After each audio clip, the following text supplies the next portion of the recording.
NN news હું છું anchor Arpita Patel. હવે જોઈએ અગત્યના સમાચાર।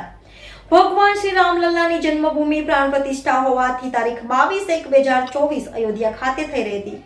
તે ખુશીમાં આજરોજ સાધના ગ્રુપ ટ્યુશન દ્વારા શ્રી વાજા પ્રકાશ સર, શ્રીમતી રાજવીબેન પ્રકાશભાઈ વાજા, સહયોગી નિકુંજભાઈ વાજા તથા ફોટોગ્રાફર વિકીભાઈ વાજા, ફોટોગ્રાફર રાહુલભાઈ વાજા તથા શ્રી શંકરભાઈ દશા ડીજે તથા તમામ વાલીઓ બાળકો સાથે મોટી સંખ્યામાં હાજર રહીને શ્રી હનુમાનજી, શ્રી સીતાજી, શ્રી રામજી નાના બાળકોને પાત્ર ભજવીને વાલીઓમાં રેલીમાં ઉપસ્થિત રહી સાથે આયોજન કરેલું હતું।